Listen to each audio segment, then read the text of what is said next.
Welcome back. My name is Erica, and in this video, I'm going to share with you 6 different DIY gifts that you can make right now to give to your friends and family this holiday season. So we're going to jump right into the very first DIY gift, and it is a homemade tallow body butter that we are going to whip, and it is amazing. This stuff is great for really dry skin and cracked skin, and it's great to give someone who needs a little pampering in their life. Now, I will say, don't worry about it smelling like beef. It certainly does not, even though we are using tallow. Now, as always, I'm going to have all of these recipes and DIYs linked down below, so make sure that you go ahead and check those out. You can find the printable instructions and all of that, so make sure you head down below. I'll also link some of my previous year's videos of homemade DIY gifts that you can give to others. But let me just go over this really quickly.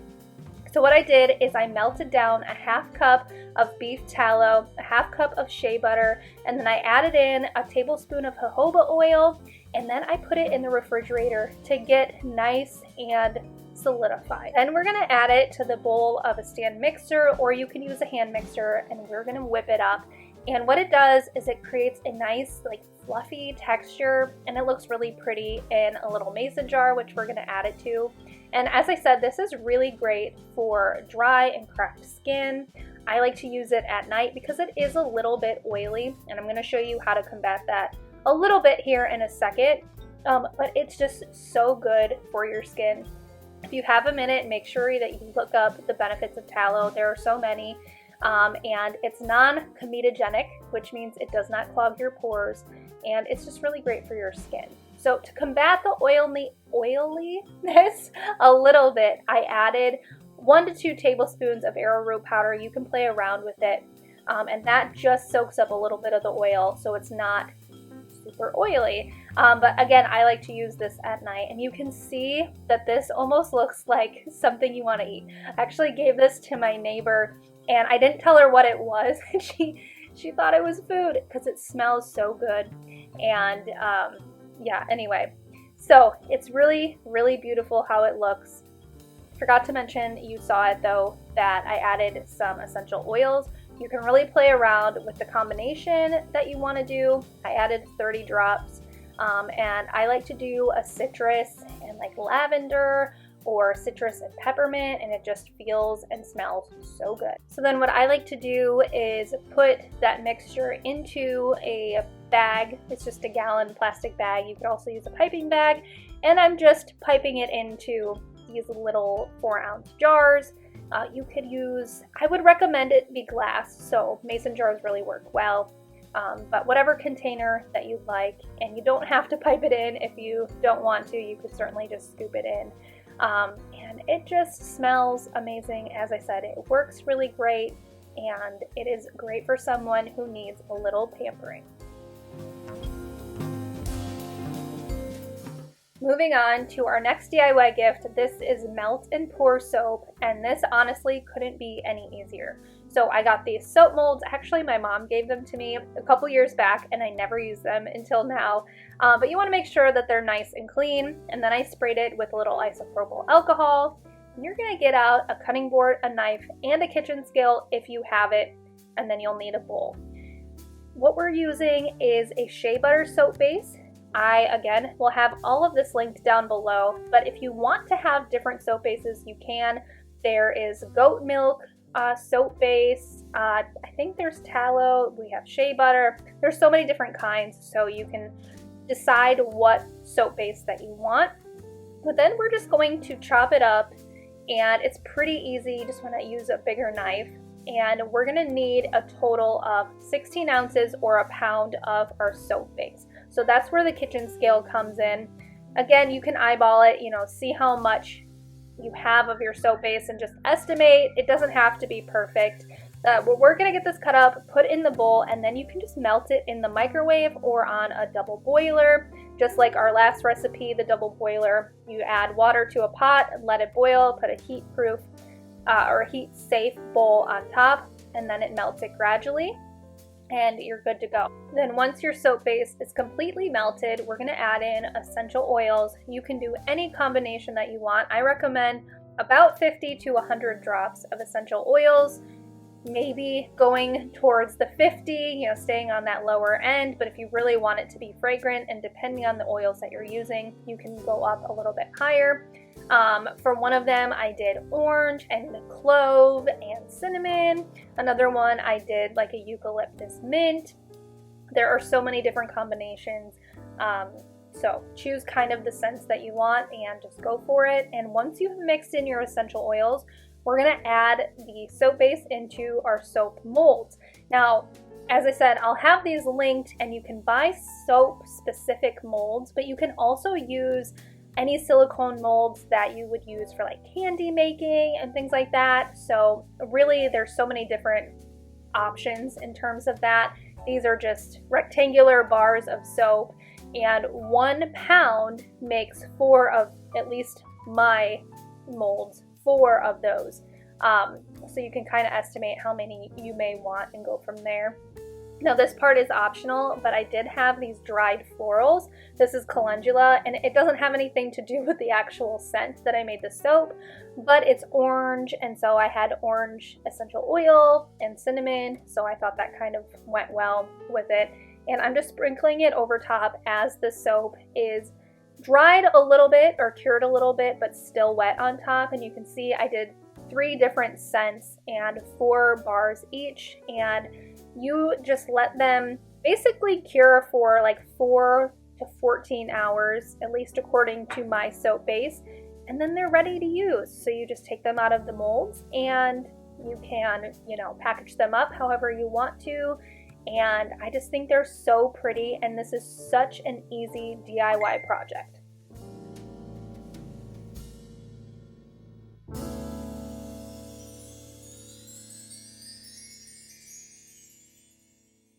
Our third DIY gift is a peppermint lip scrub, and this might be the easiest DIY out of all of them. All you need is a 1/4 cup of granulated sugar, 1 to 2 tablespoons of coconut oil, and then 1 to 2 drops of peppermint essential oil. You mix it all together, and that's it. Now you can play around with the different types of sugar that you use. You could use coconut sugar, brown sugar, and you can also change up the flavor, or the scent if you want. So you could use an orange or lavender or whatever essential oil you want to use, or you could omit it altogether. Totally up to you. You can also double or triple this recipe and make a body scrub. So versatile, and it's just, again, it's one of those pampering kind of gifts. It's very inexpensive to make, and I think the recipient always appreciates it. So nice to have something like this. And what I like to do is either add it to like a little mason jar, or these are little amber jars. You can get these on Amazon. Really whatever you want. You can even get plastic ones at like Walmart and places like that. Add a lid, package it up really cute, and whoever gets it will absolutely love it. Now for the next 3 DIYs, we're moving away from body care items and into more home goods. And this next recipe / DIY is for a Stovetop Potpourri kit. Now on here, on this channel and on the blog, I've shared how to make a Stovetop Potpourri where you're cutting fresh citrus and adding it in, and apples and different things like that.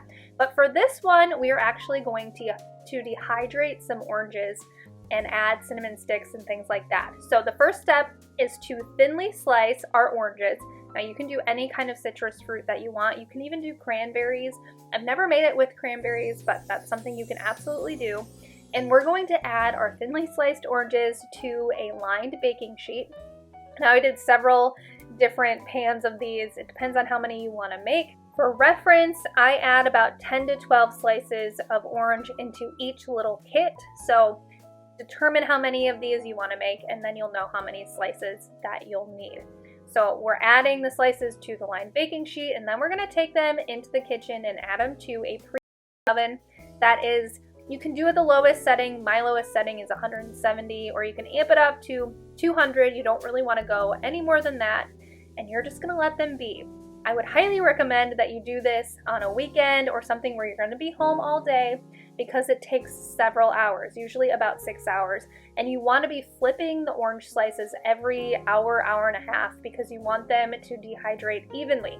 Now, if you have a dehydrator, that would really be ideal, and you could just throw them in the dehydrator, let them go, and they're good to go. But you can also do it in the oven like I do. So I have these little, I don't know, they're like party bags, and we're just gonna add, like I said, 10 to 12 slices of orange. We're gonna do whole cinnamon sticks, cloves, and star, is it anise or anise? I think it's anise, but you can add whatever aromatics and spices that you want into these. You can be really creative. And then I just added a little tag, and these are so cute, and I actually sell these at my markets. People love them. I also have them on Etsy. I can link that below if you're really interested, but they're so easy to make on your own, and people just love them. So now is a kind of unique one. We're gonna make some fire starters. Now these are only good for people who like to have campfires or have a wood burning stove or fireplace. So the first thing that you're gonna do that I kind of skipped over is you wanna melt some wax. Now I love to use soy wax. You can melt it in the microwave, but you could also use up like old candles and go to the dollar store and buy, you know, super cheap candles and melt them down. It's really whatever you like. I like to either use beeswax or soy wax. And while that's melting, we're gonna line this muffin tin with the muffin liners.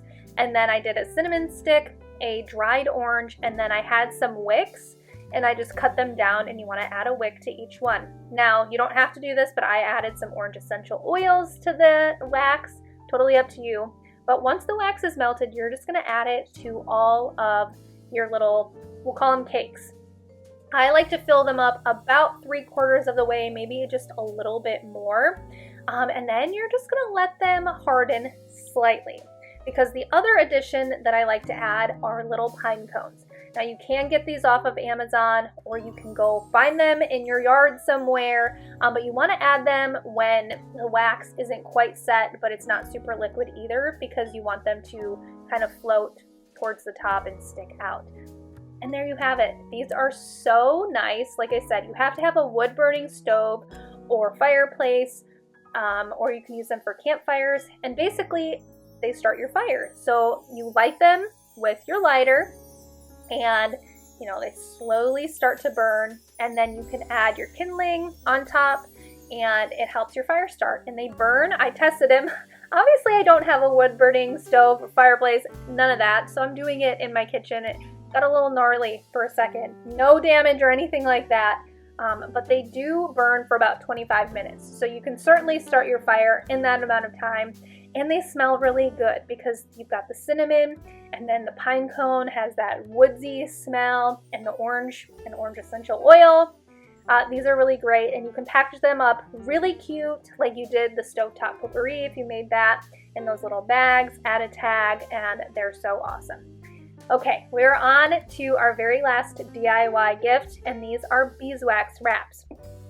As I said, I have tutorials for all of these, and there are different ways that you can make beeswax wraps. The way that I like to make them is with resin. Those I find are the stickiest and best way to make them. But if you don't want to invest in the resin, I actually don't know how much it is, I can't remember. But if you just want to do beeswax, you can, and head over to the blog, and I do have a tutorial for that. But I'm going to show you my favorite way to make them. So the first step is to pick out your fabrics. Now, if you're on the cheap, you can, you know, find what you've got at home. You can use old t-shirts, things like that. I mean, do keep in mind that you're going to be using these on food or whoever you're gifting them to. They can go directly on food items. So just keep that in mind. But if you're getting brand new fabric, wash and dry it and then cut it down to size. Think about the different sizes that you would use. So I like to use these for cheese, my loaves of bread, although those are really large sizes. They're also really great to cover bowls that you might not have lids for. So again, just kind of think about the different sizes that you might want to make. And then what we're going to do is measure out a 1/2 cup of beeswax pellets, or 2.5 ounces, 3 tablespoons of pine resin, which is about 0.8 ounces, and then 2 teaspoons of jojoba oil, which is 0.2 ounces. So you can either measure them with the standard measuring cups and spoons, or you can go ahead and use a kitchen scale. Either way, you're going to yield a very similar result. Now, I've gotten a lot of questions, why do you need jojoba oil? The jojoba oil keeps the fabric and the wax from cracking. So if you don't use it, it's not going to be the biggest deal, but it does make the wraps more pliable. So just keep that in mind. It's not totally necessary, but I do recommend it. So then what I'm doing is I added a little towel on the bottom of my pot and then put my jar in, and we are going to heat up the wax and the resin. And this will take a little bit of time. The resin takes a long time to melt down, but once it's melted, we're going to carefully remove it. And then I've put my piece of fabric on a lined baking sheet, and then I'm using a paintbrush that is clean, and I'm just painting the beeswax mixture all over it. Now again, other methods aren't this time consuming, but I really like this combination. I find that they're very sticky and they work really well.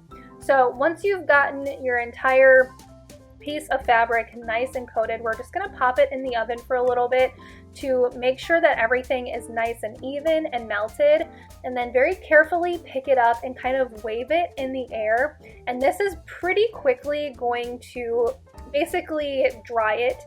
And just for these specifically, we're going to hang them up and let them dry overnight just to be safe.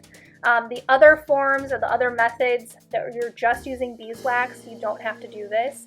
But I find that curing them overnight makes them really nice and dry and good to go. And then I'm just using some pinking shears to cut around the edges. That way they don't fray. Not that they will too much, but it also makes them look nice and pretty. And you can fold them up really nice and stack them together. I made this little label on my Cricut, and you can wrap them up and gift them to your friends and family.